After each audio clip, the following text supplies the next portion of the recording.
Ladies and gentlemen, good evening, good morning, good afternoon from wherever it is that you're watching us from. Welcome to another episode of Wakili Quick One. And guess what? It doesn't get bigger than this. I was having a conversation with a friend of mine, and he told me there's only one KK. And guess what? We have the only KK in our show today. Hi, how are you?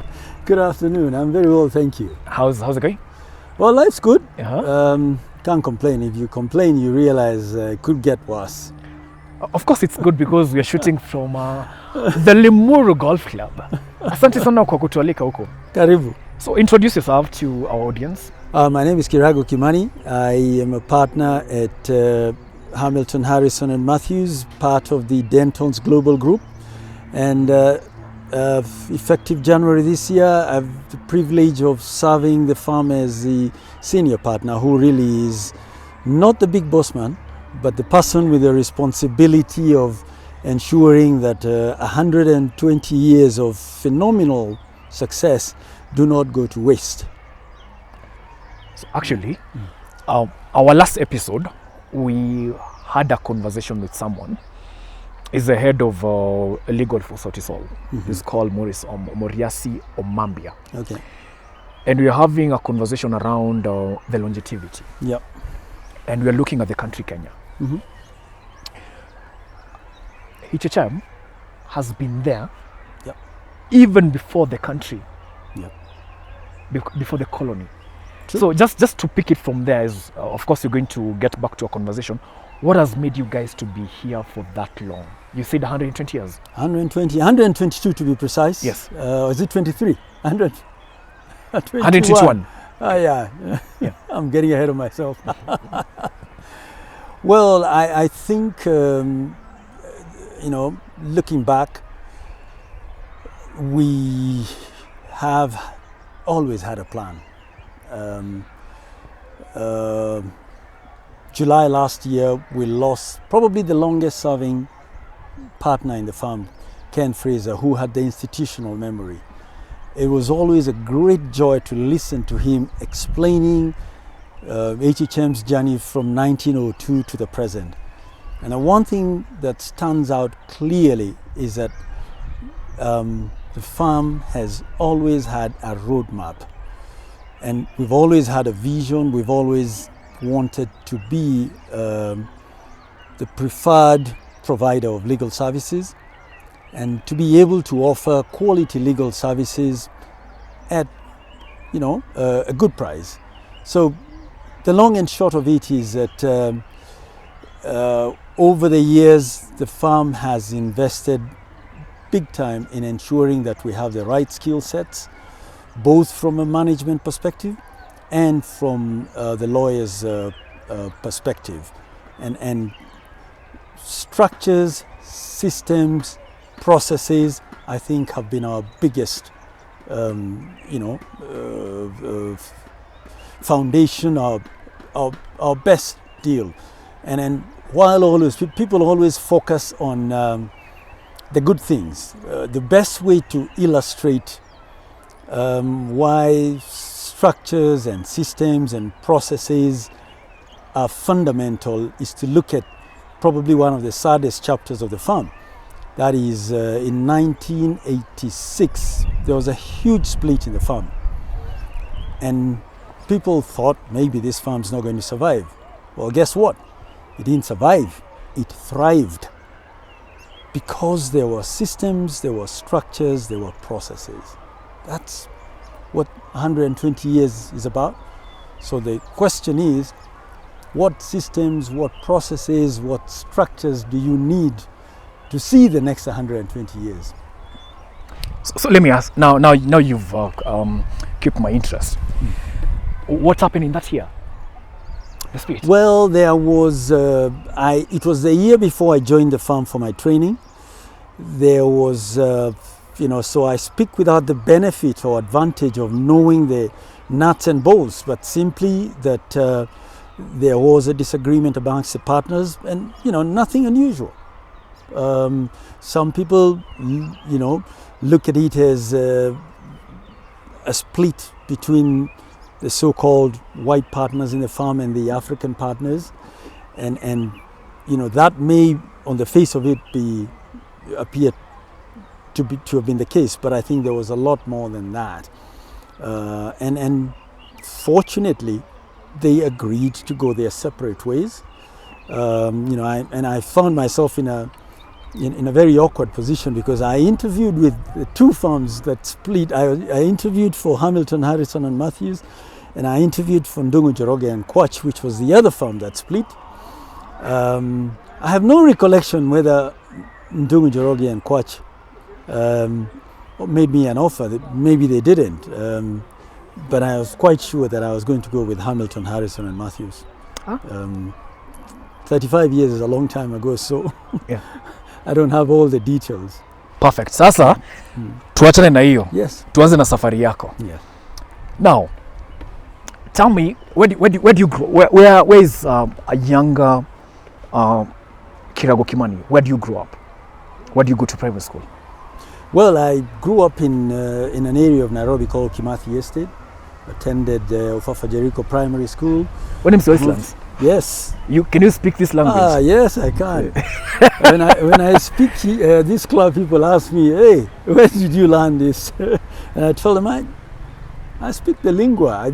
I won't say that I've kept up to date, but I am no stranger. You're not going to backbite me without me knowing your own about me. High school, attended Nairobi School, which now my office overlooks Nairobi School, so I have very fond memories of school. Yeah. You know, I think there are three things that I say are responsible for who I am. Yeah. One of them is my parents, you know, brought on a very short leash. You kept to the straight and narrow. You cross a little, murder is coming. Two is faith. I believe, there is a God, and we must always think about eternity vis-a-vis our life here. And then finally, I think it's Nairobi School. The values instilled in me remain. And in many ways, I believe I am because of the school, and I've stayed in touch with my schoolmates. I have a drink up later with my old schoolmates. We first met 46 years ago. Was it 47? And there's chap visiting from the US where he lives. We'll have a drink up. So, yeah, that's who I am. That's where I've come from. So in Nairobi School, do you play rugby? Because everyone who goes to Nairobi School all had to. Sports, unless you had a physical impediment, challenge, everyone had to. Swam and played hockey in first term.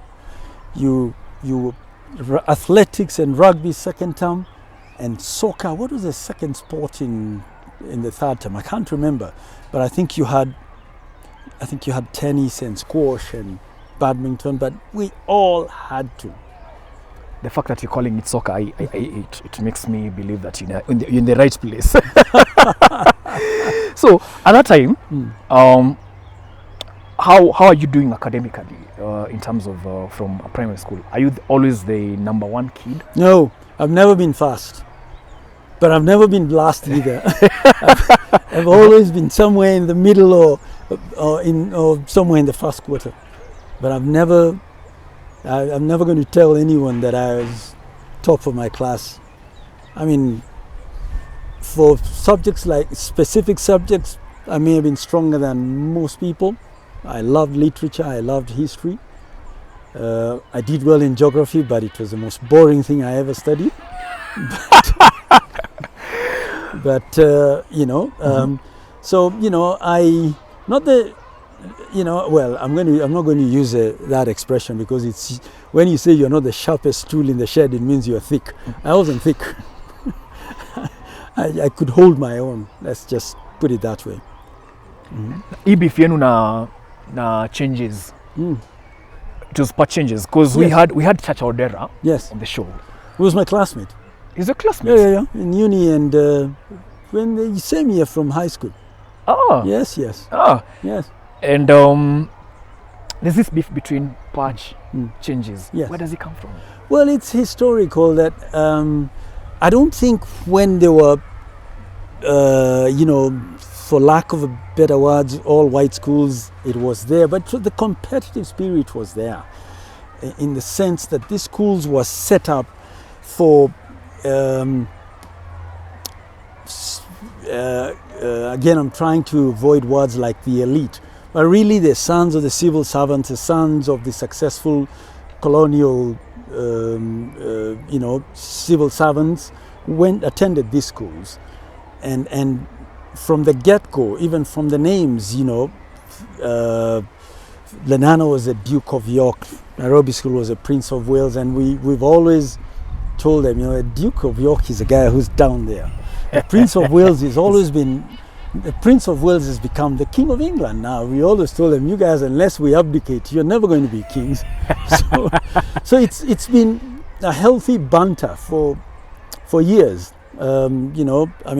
For example, we have for our year mates, we have a golf group.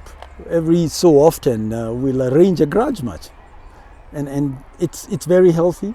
It's competitive, but it never gets violent. It's every year we use it for the common good.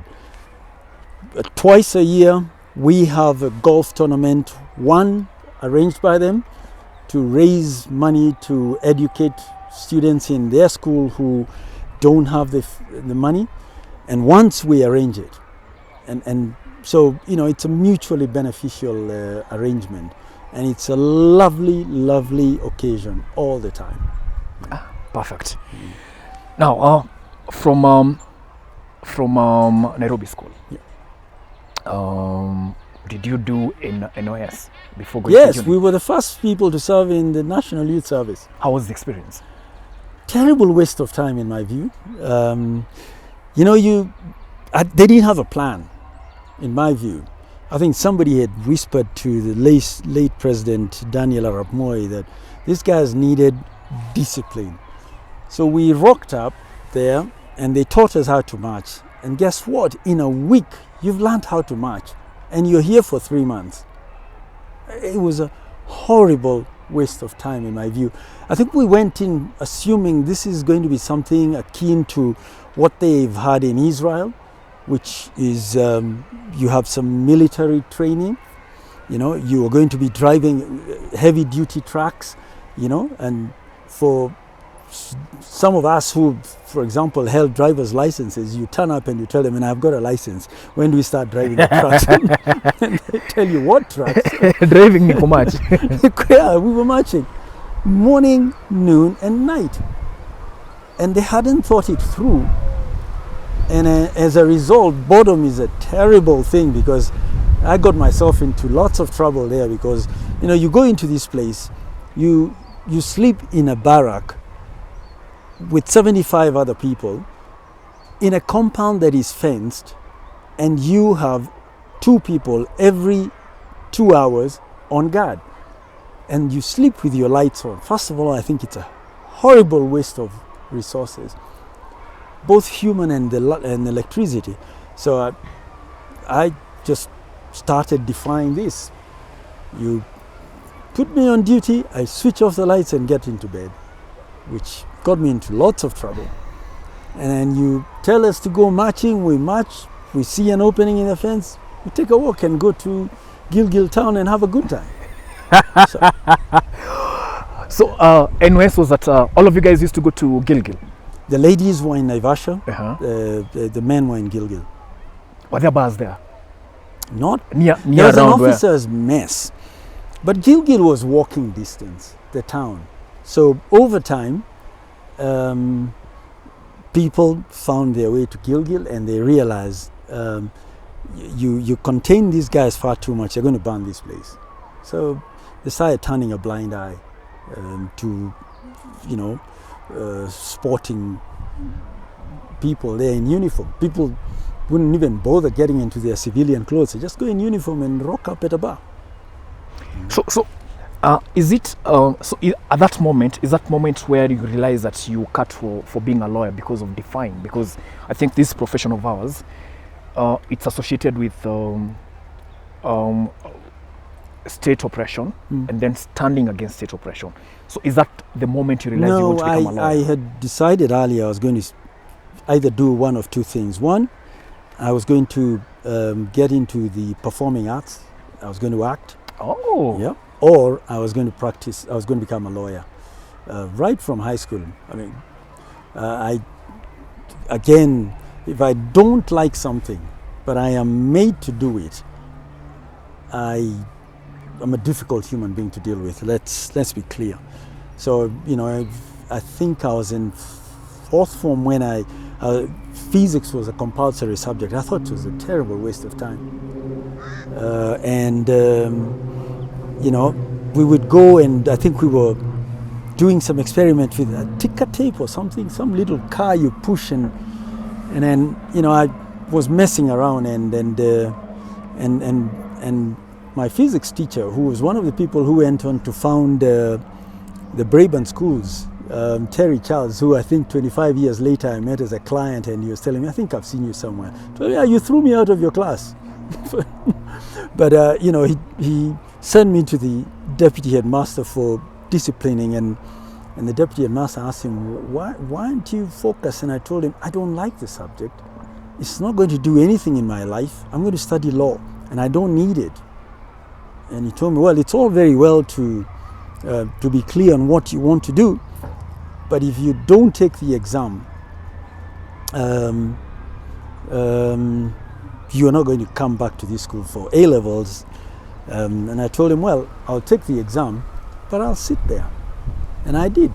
And unsurprisingly, I failed physics. So it didn't stop me getting on with my life. Yeah. Here we are. Yeah. So just to take you back, because I think it's something that I had forgotten. Did you do O-levels and A-levels? Yes. So at the same school? Yes. Okay. Now let's now you get to Parklands. No, we were the main university of Nairobi. Parklands was set up, I think, when we were in third year, or just a year after we left, 1987 or 1988, thereabouts. So where was the Faculty of Law?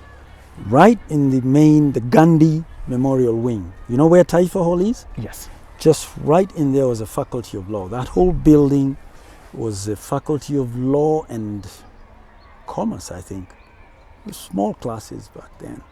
Yeah, wow. The beauty of this show is, as you keep on interviewing people, now you get to realize stuff that you didn't know existed. Because I didn't know the Faculty of Law was was the main campus, yes. Okay. Right in city center. Yeah. I think one of the incentives for getting it out of there is how much trouble was caused whenever people went onto the streets. Yeah. So they moved the Faculty of Commerce to the village. Kabete. You call it the village. That was rural back then. It's a little more modern now. And they moved the Faculty of Law to the Government Secretarial College as it was then. Yeah. So that was it because of trouble? You guys... I think there were space constraints, but I'm sure they had somebody telling them, get these guys, as many of these guys out of the city center as you can. Yeah. Hey, so 4 years. What are some of the most memorable moments you had at the law school at that time? One of the things that I remember is I think there was a lot of idle time, which I think, looking back, wasn't clever. You had 2 hours of class, 2-3 hours of class a day. We didn't quite have a culture of reading on your own, in my view, which you have in a lot of Northern Hemisphere universities, developed economies universities, that there's no such thing as free time. You're supposed to be carrying out research, writing papers. We didn't have too much of that. So I think there was a lot of idle time. We lost a lot of time on the streets, which which, you know, a lot of people may not agree, but I think most of it was misguided. I never understood what being unhappy with the administration of a university or with the country's governance had to do with privately owned cars and stoning them and uprooting street lights. I never understood that. So we spent many weeks at home, which we should have been learning. You know, I suspect I'm in the minority on that. That you know, it was, for lack of a better word, a lot of stupidity. You can't change the world by stoning people's cars. You alienate people who would be your supporters, actually, however badly the government is behaving. Because, you know, there'll be a lot of people who will tell you it was the age of great university leaders who, I think he's still alive. Mwandawiro Mganga was the chairman of the University Students' Union when I was in first year. But it was also a period of great naivety, in the sense that I remember in our first year, at one of the protests, we were invited as the first group who had served at the National Youth Service to attend a rally in our uniform, and it was the most foolish thing to do, because they beat the living daylights, especially of those who had uniforms, and you know, and people died. People ended up in hospital, and for what? For some stupidity of coming in uniform, and the intelligence spread this story that Mwandawiro was going to inspect a guard of honor, which I think was untrue, but that didn't stop them beating people who were actually seated.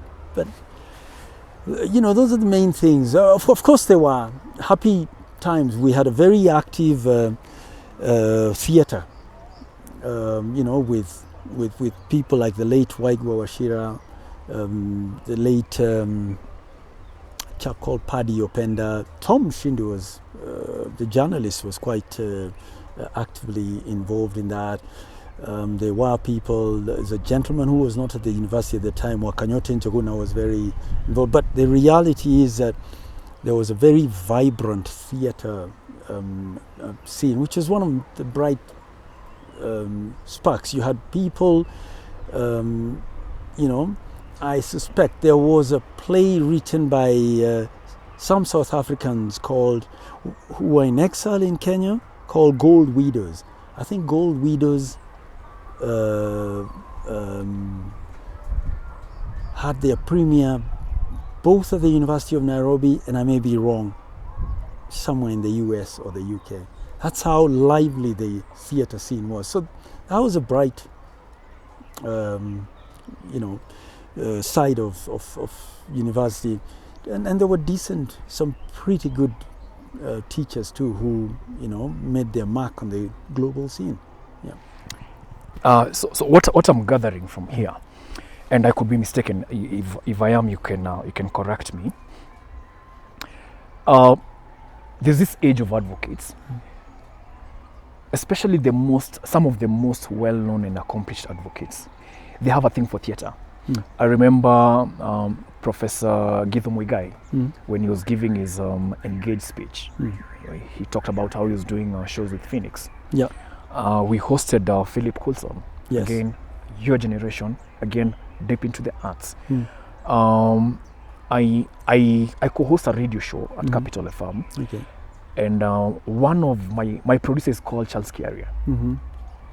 And X Nation, X and TV? No. Yes, X Nation. He was from the theatre. Yes.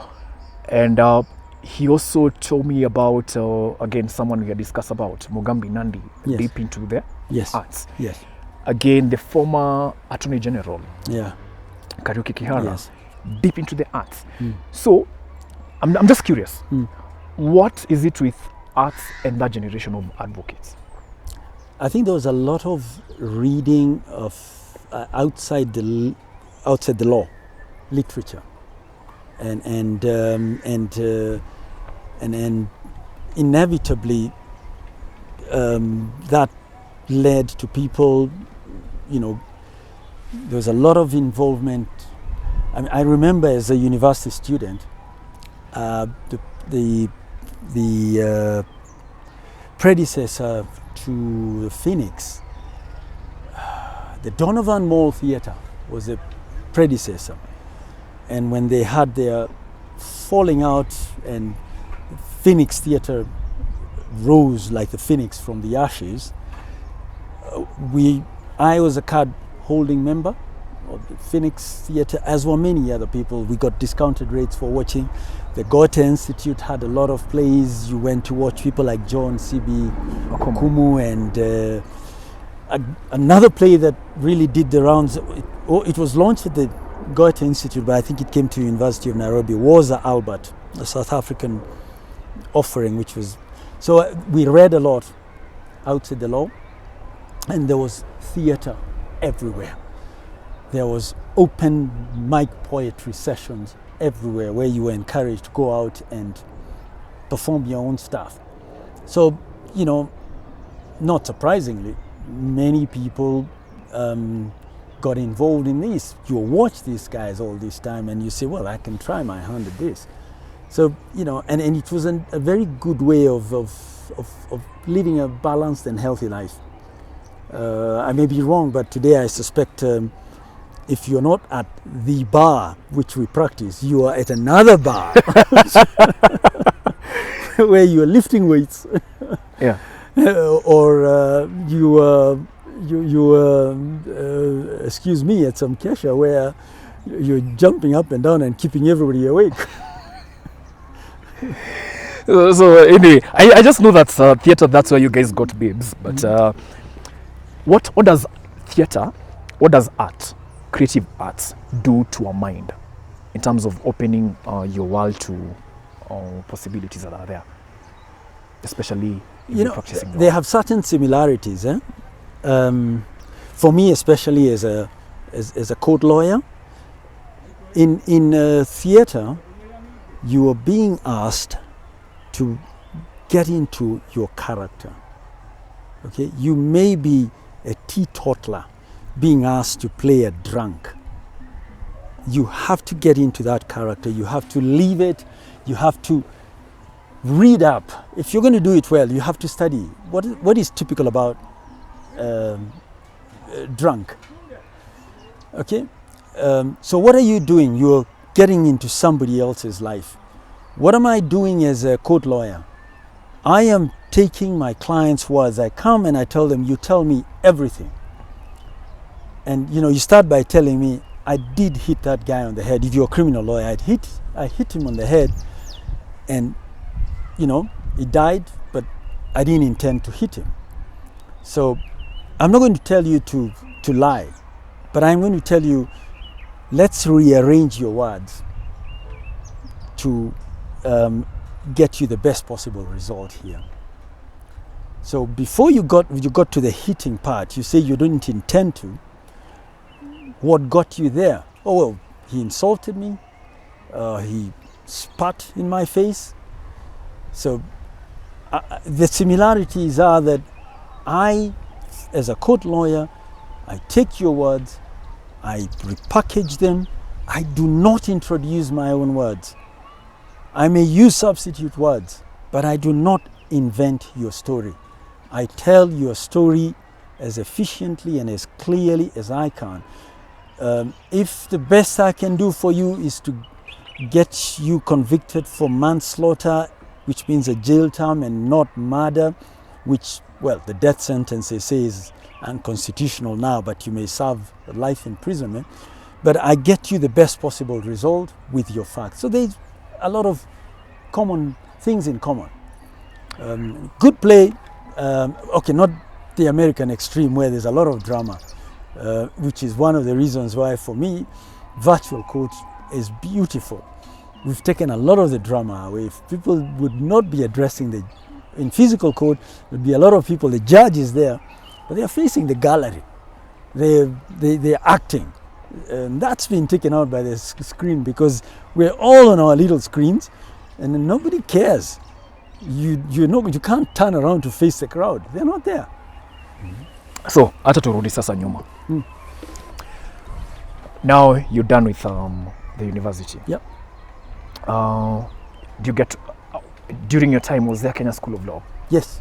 Where was it?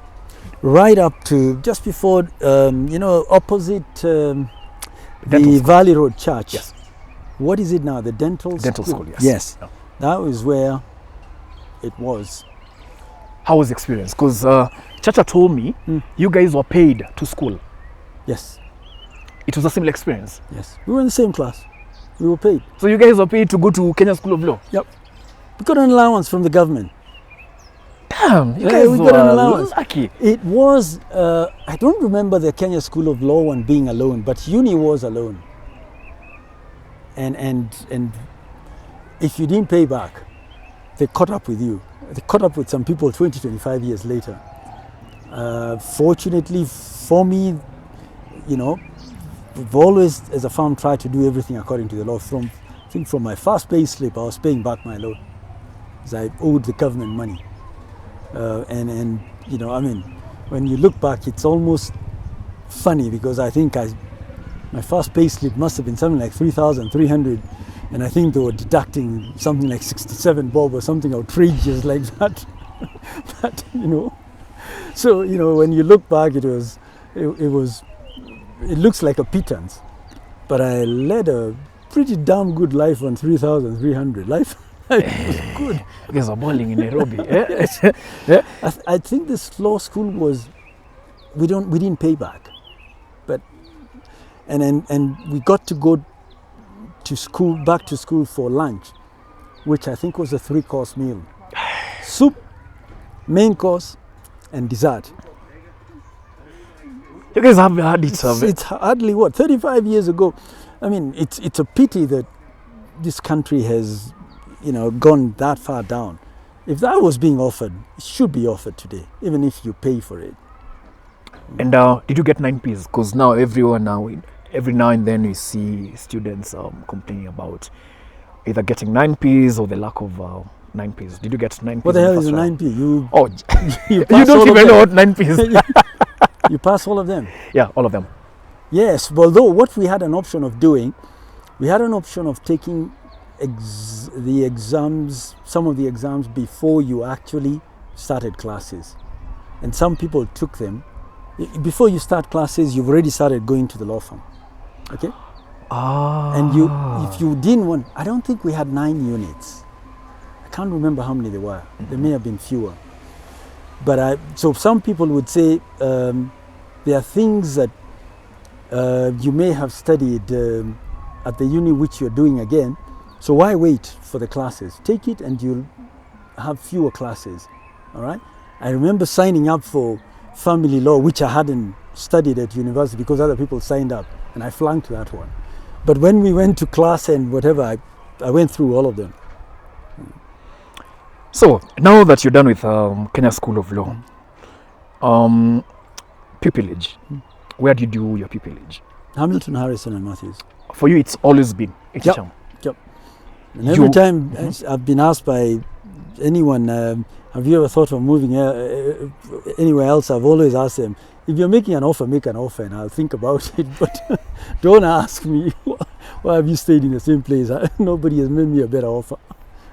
I'll ask that because in a previous episode, we had Richard Omwela. Yes. Same way, joined HHM, Yes. intern, rose through the ranks, pupil, associate, junior partner, partner, managing partner, senior partner. Yep. So what's with HHM and getting someone from the word go and all the way? And I think you've also taken the same route. Yes, I've never served as managing partner. I've never been directly involved in the management of the practice, and we've had pretty good people, and I've always taken the view that if it didn't broke, why fix it? There are people who suggest that nobody should stay in management too long. Maybe you should have fixed terms. It's a conversation we ourselves will probably have someday.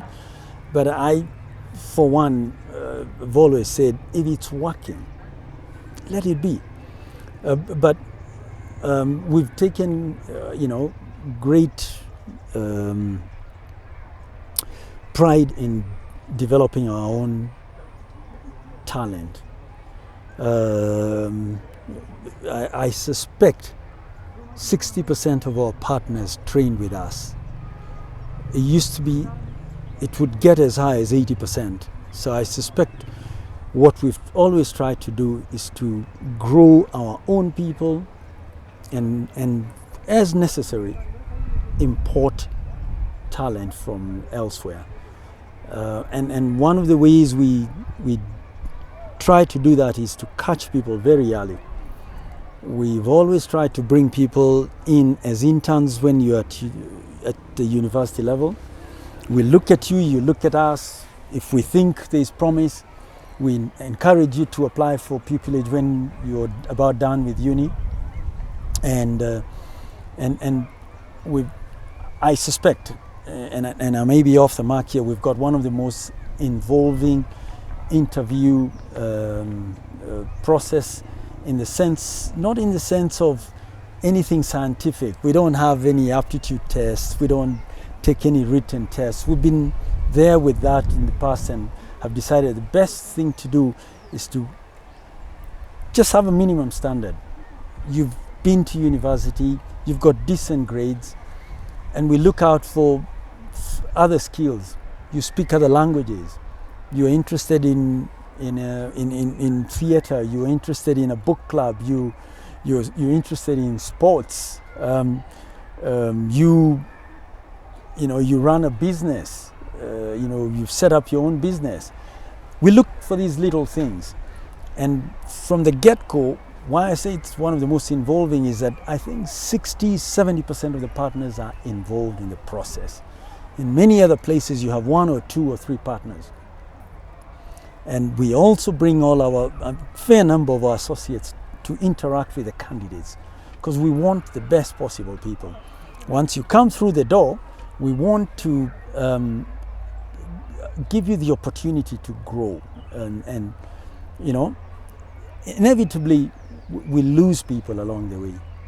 And I always tell people, there are people who are probably great who you lose, and I'm terribly sad to lose such people for whatever reason. There are people who are not great, but I'm still sad to lose them because we've invested 5, 6, 7 years in training you.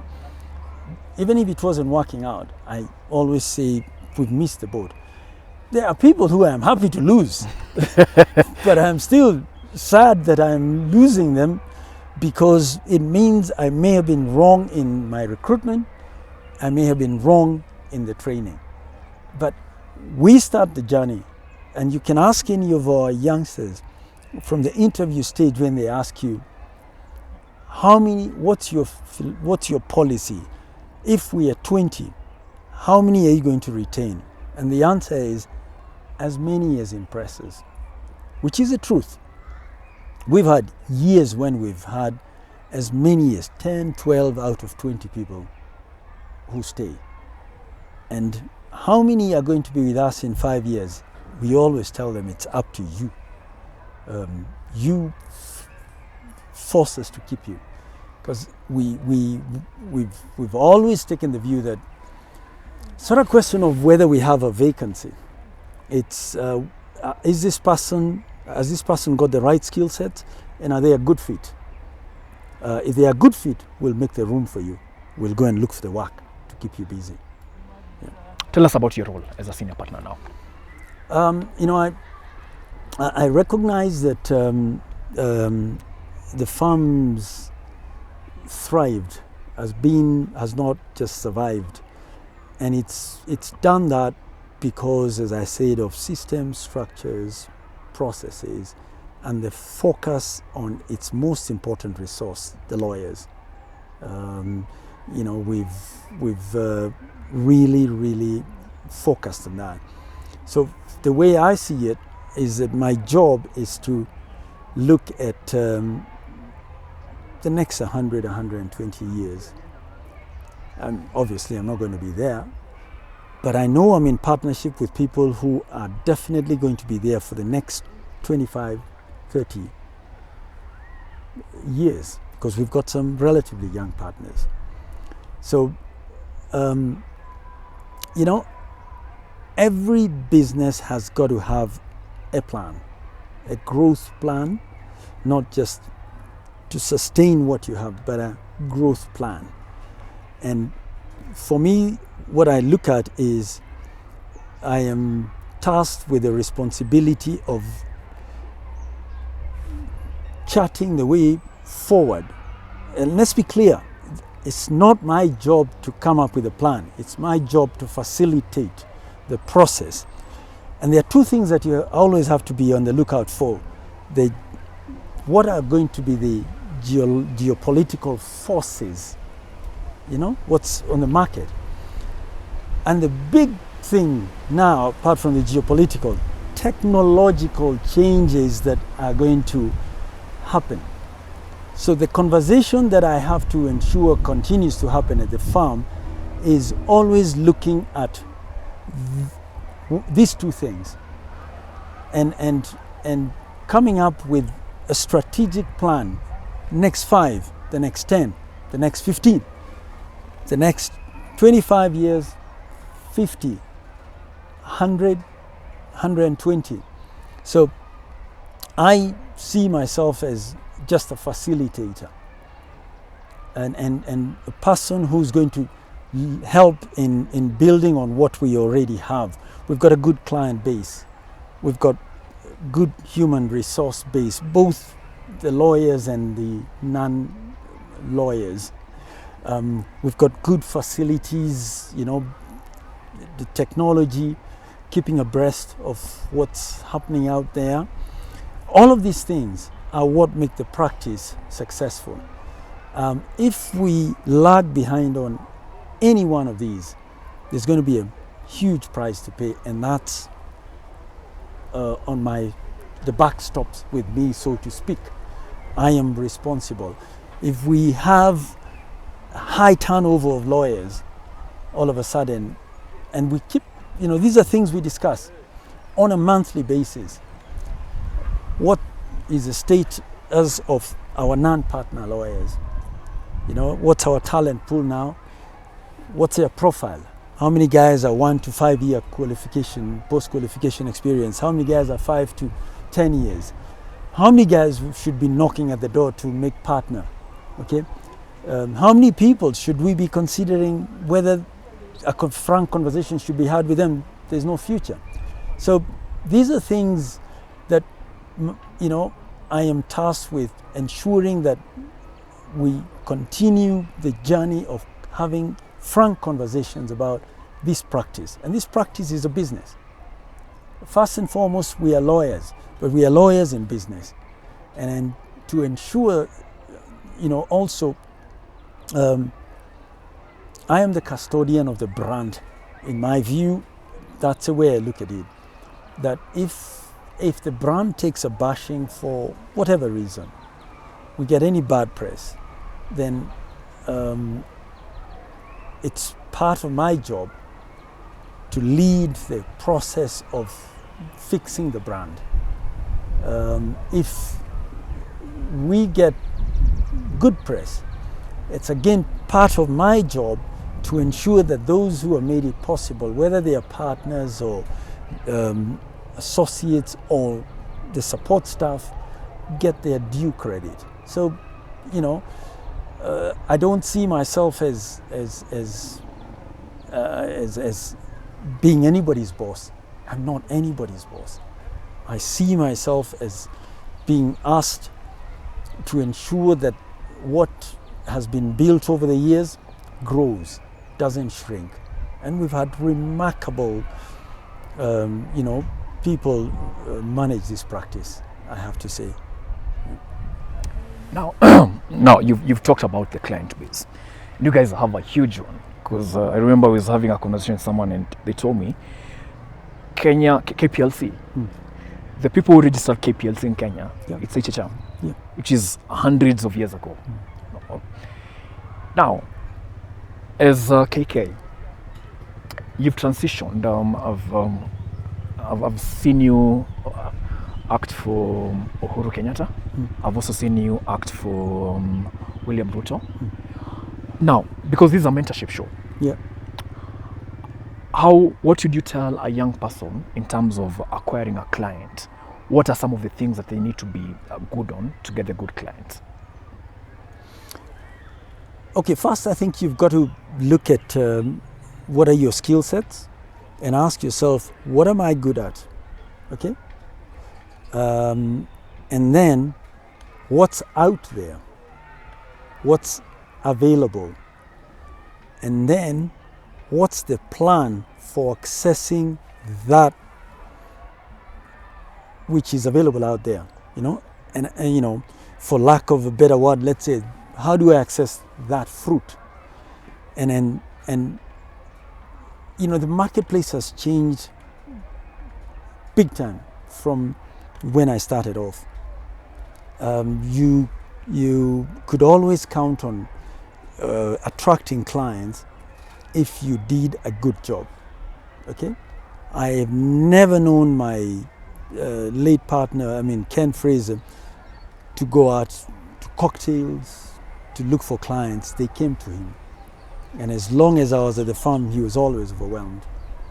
But it's changed. If people don't see you out there, they are not probably going to come to you. The way they look at it is out of sight, out of mind. So one of the things I tell people, make your hobbies a marketing tool. If you're in a book club, don't be in everybody's face, here's my business card, if you have a problem, talk to me. But make it known, this is what I do. You know, if you're a conveyancer, I deal with real estate, and encourage people to bounce things off you. Don't tell them, you've taken an hour of my time, I'll send you a fee note. No, just offer pro bono services and let people be comfortable around you. I have never, and I don't know how long I've been a member of this club, I have never once asked anyone here to give me work. But they come and ask you, can I pick your brain? And tell them, shoot. And you discuss it. If it's in your area of expertise, you have a conversation. And, and I always tell people, I'm quite happy to have a conversation with your lawyer. Two brains are better than one. And let's be clear, it's on the basis that I am not taking over the assignment. We're just trying to get the best result for you. And then I've still gotten work from interacting with people here, and some decent work. So, use your social networks, okay? If you play football, find out who the other guys who play football are, where do they work, what do they do, what are the things that are troubling them, and then plug in there, okay? And use your personality. We are very different as human beings. Just to use my managing partner as an example, Adil Kawaja, we will go and, to a social. Within 5 minutes, he'll have asked a person, so who does your court work for you? You give it to him. I tell him, this is embarrassing. But it's not embarrassing for him. That's his personality. I, on the other hand, will talk and just, scat around and ask people, what are the litigation challenges you're facing? If you think there's any way we can support you, happy to do that. If you want us to send you our profile and tell you who our team is, we can do that. But use what are your strengths? The one thing I hear, I don't know how true it is, but there's a lot of times when work is attracted by finding out, for example, at banks who gives out the work and dole out the brown envelopes. Whether that's true or not, I don't know. But, you know, if that's the way you're going to access work, then you've got to ask yourself, is that right? And you know, can this client who you've given a brown envelope genuinely criticize your work? Are they going to be nervous that if they, you know, come in both feet and tell you, we think you've made a big mess of this, you're going to tell him, you shut up, or else I'll tell your boss what's happened? So just ask yourself, how am I getting my work? Is it the correct way? And there's other small things that you can do. Develop specific areas of interest and develop your skills there. Okay? Take procurement law. Invest time in that.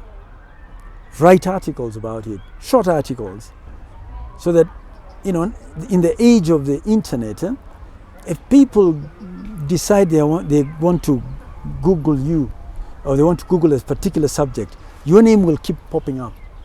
All right?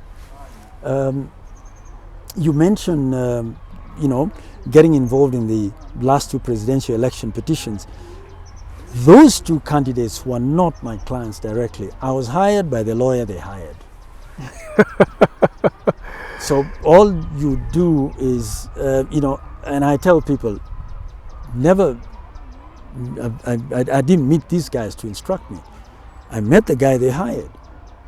And the guy who was hired said, I want a license to pick people who I think have got certain skill sets. So if you have certain skill sets, people will look for you. People will find you. They will realize that you're the expert in this area. Young or old, they will come to you.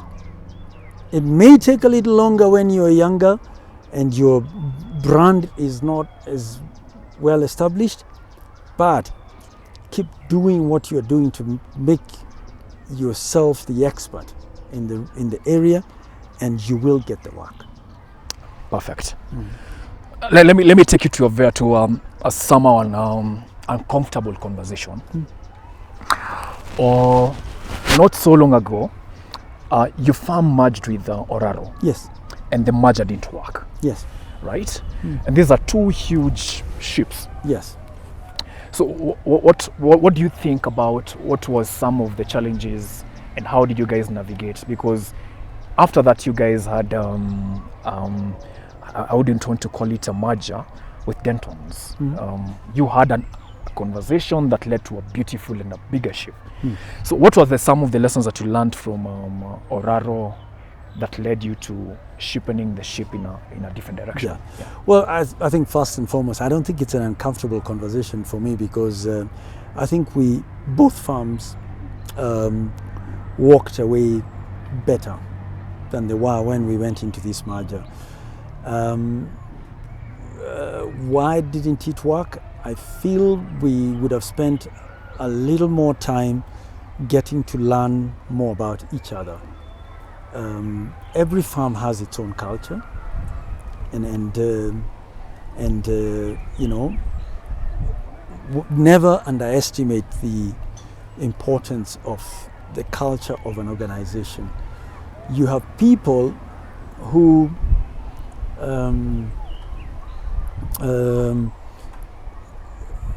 thrive in one organization who are not going to thrive in another.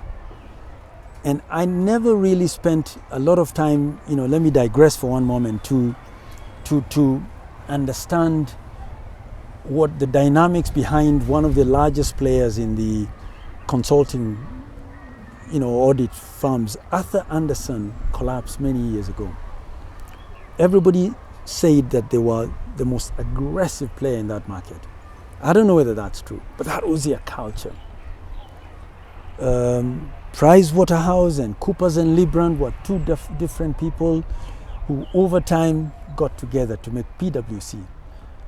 I think if we had spent a little more time looking at what exactly were the dynamics of Raro and Company, and they looked at what were the dynamics of HHM.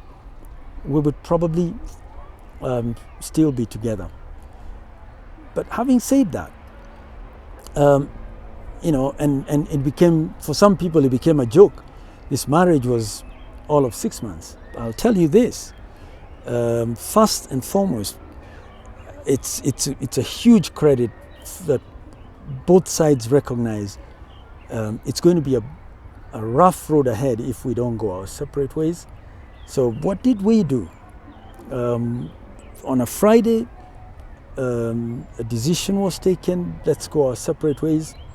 On a Sunday, we sat down and hammered out a separation agreement, shook hands, and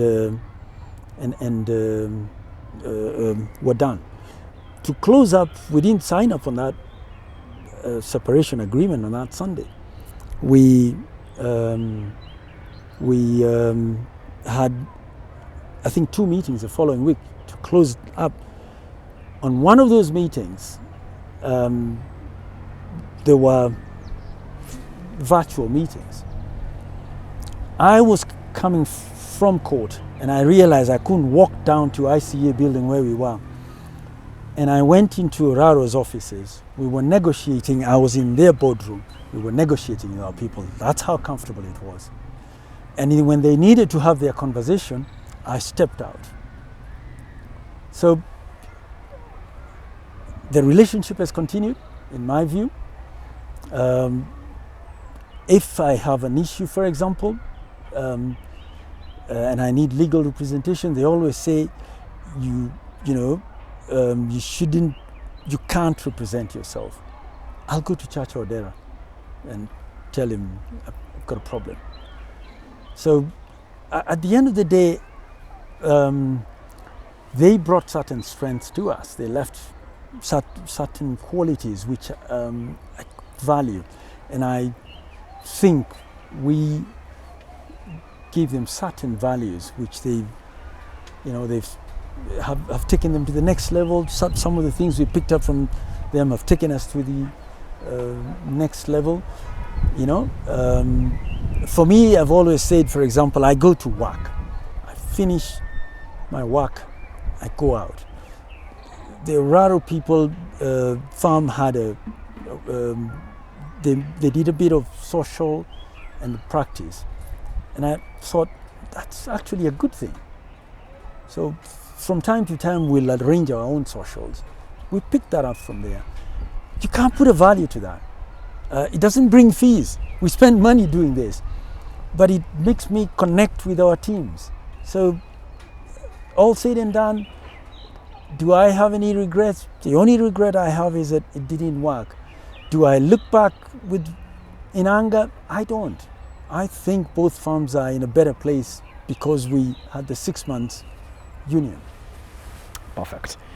Now, one thing that affected the workplace was the COVID-19 situation. How did it impact your farm?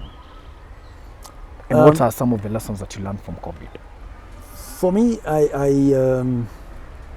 which is, again, one of the things I'll keep going back to, systems, processes, and structures. Nobody knew, nobody saw this thing coming. All of a sudden in March, I think it was 15th of March, the then Chief Justice announces courts are closed. And, at that point in time, we're thinking, hang on, one of our major revenue streams is just going to get shut down. But we had the head of the litigation department then, Ken Fraser, was trying to get us all to read 2 books by an English professor called Richard Susskind. One of them was Online Courts. The other one was Tomorrow's Lawyers. This was ahead of COVID.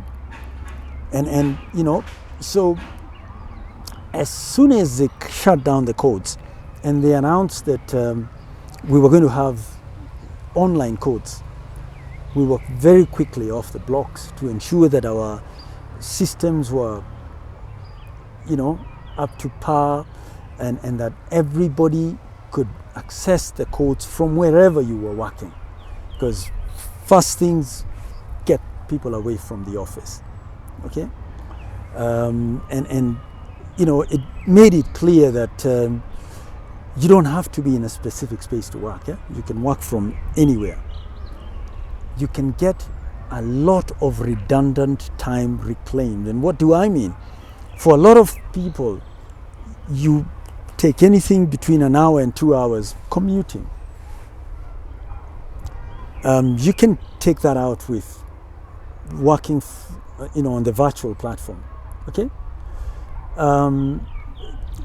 There is other benefits that you can reap.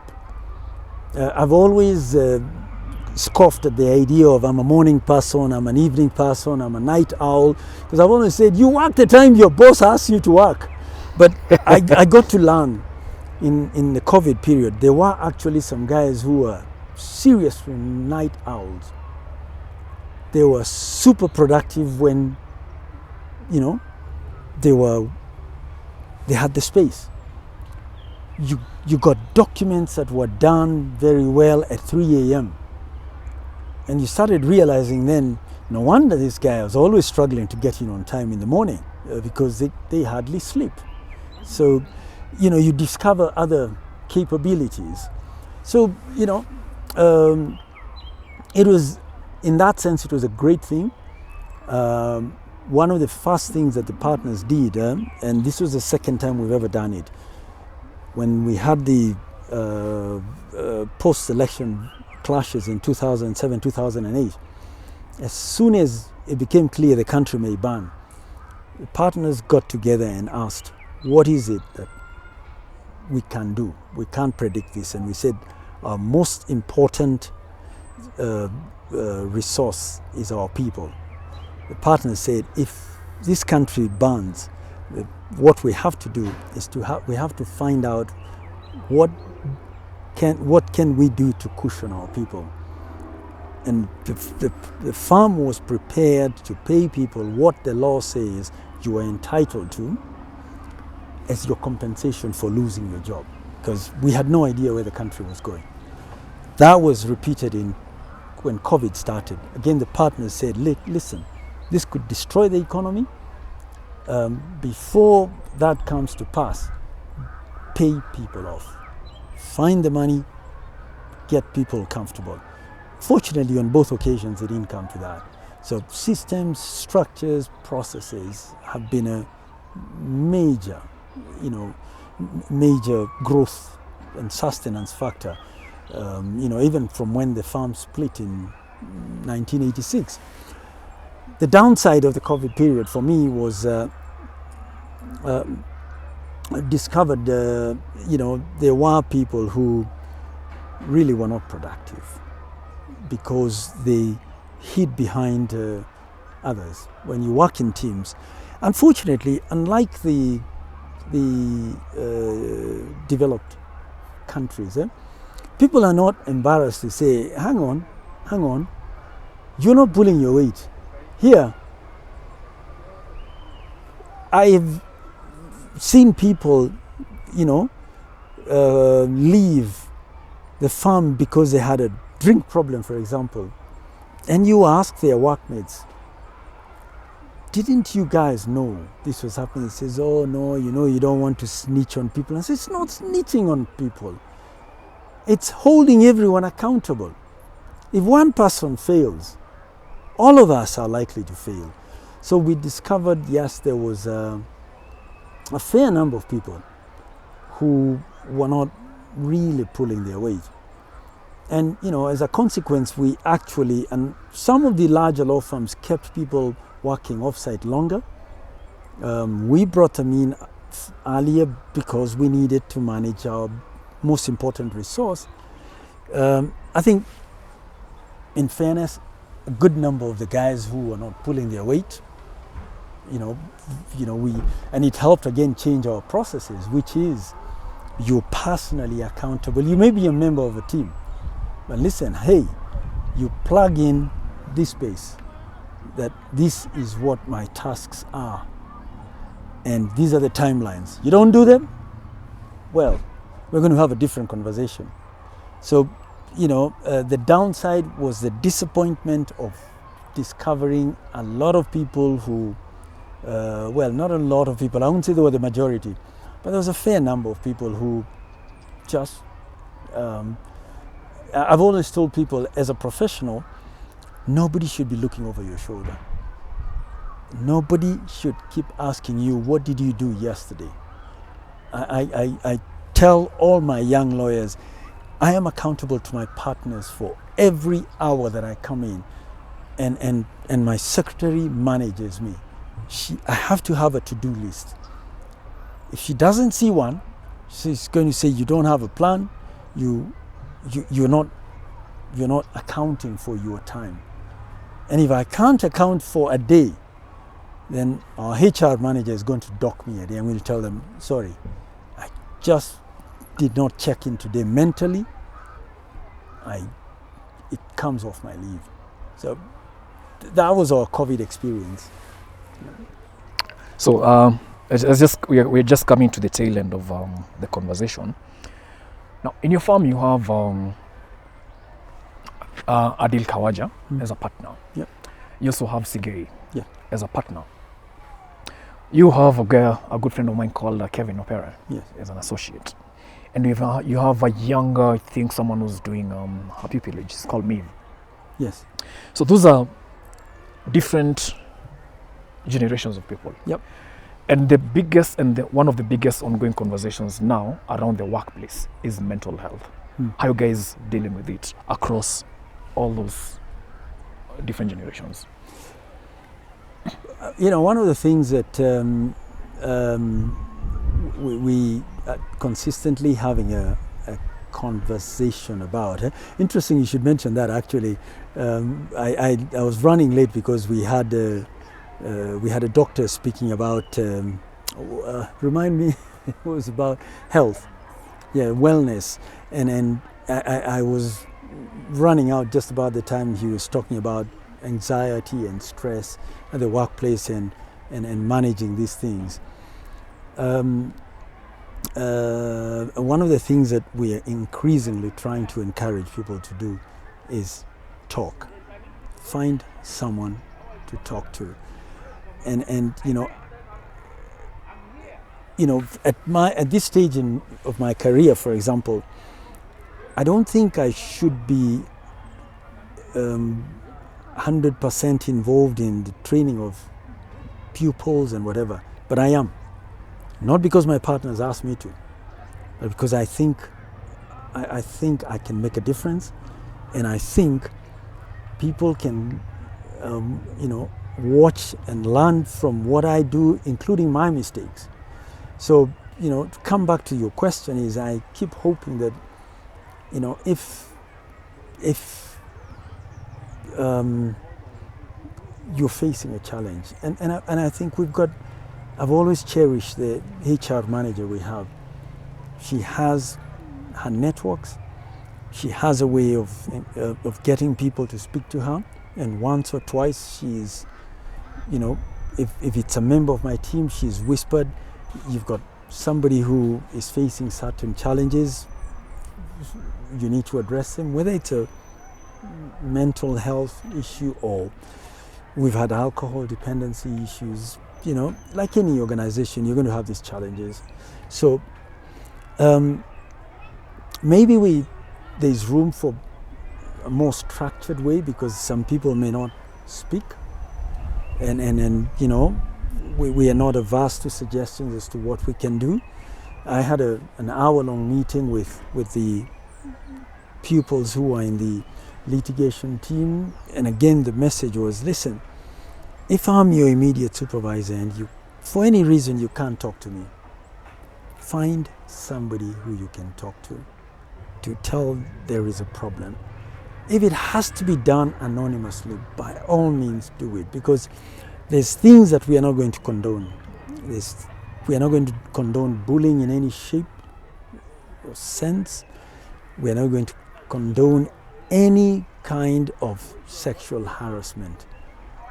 If there's any whiff of some of these things, then we will go in both feet to deal with them. But I'm grateful to BD and knowledge management team. Working with the management team, that they are trying to bring in external resources, because it's not just the health aspect. The next thing is, I even the guys who've left, our alumni, because we've got a huge alumni. We consistently, every 3-4 months, we'll have a drink up. More often than not, he's going to be here. We'll come here on a Saturday afternoon, eat, have a drink, listen to music. And and I'm always teasing them as you go off. I'm always teasing guys, you guys are all driving bigger cars than I am. Maybe I'm doing the wrong things. And maybe I'm too conservative in the way I look at life. Some of the things that we have in the pipeline is bring in some of our clients who are financial advisors. Tell guys, let people know how to plan, financial planning, how to balance work life. Some of the conversations I have with the guys, the younger people I interact with, I tell them, I don't have any real regrets. I think I wasn't an absent husband or an absent father. I was involved, but having seen that I could work from home in COVID times, and I still, when I have very difficult work, I work from home. I spent a day for 8 hours at home working is equivalent to 2 working days in the office. So, we will keep looking where we don't have the skill sets. We need external resources, professionals.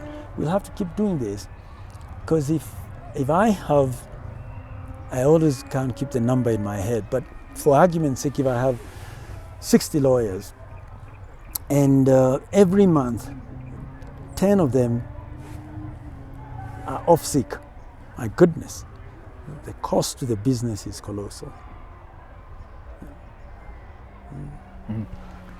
Now, it's the last question. You've brought us in a very nice place, very decent. So of course now the audience knows that you play golf. So besides the practice of law and playing golf, what do you do for fun? I used to run a lot, but I've had a series of injuries over the last 3 years, so it's been a bit of a disappointment. But you know what, if you keep mourning, you will not help. I'm still optimistic that I will fix these injuries. Well, time's not on my side. I'm not getting any younger, but I'm hoping I will fix them and get back into that. But I hike a lot. I have every intention of climbing every hill in this country that is worth climbing. With my old schoolmates, we are all about 60. We set ourselves a goal. We are going to climb 60 hills and mountains before the youngest guy in the class turns 61. And we're doing well. We've just done 2 hills that I'd never heard of in Tharaka Nithi. Last Thursday and Friday, we take it seriously, and they were hard work, and all of us and the guys who hike are in reasonably good shape. Well, at any rate, for old fogies, we are in good shape. So we've done 33. We've only got 27 to go. So that's something that I'm passionate about, and I travel in the course of doing that, see lots of national parks in this country. Keeps you rested.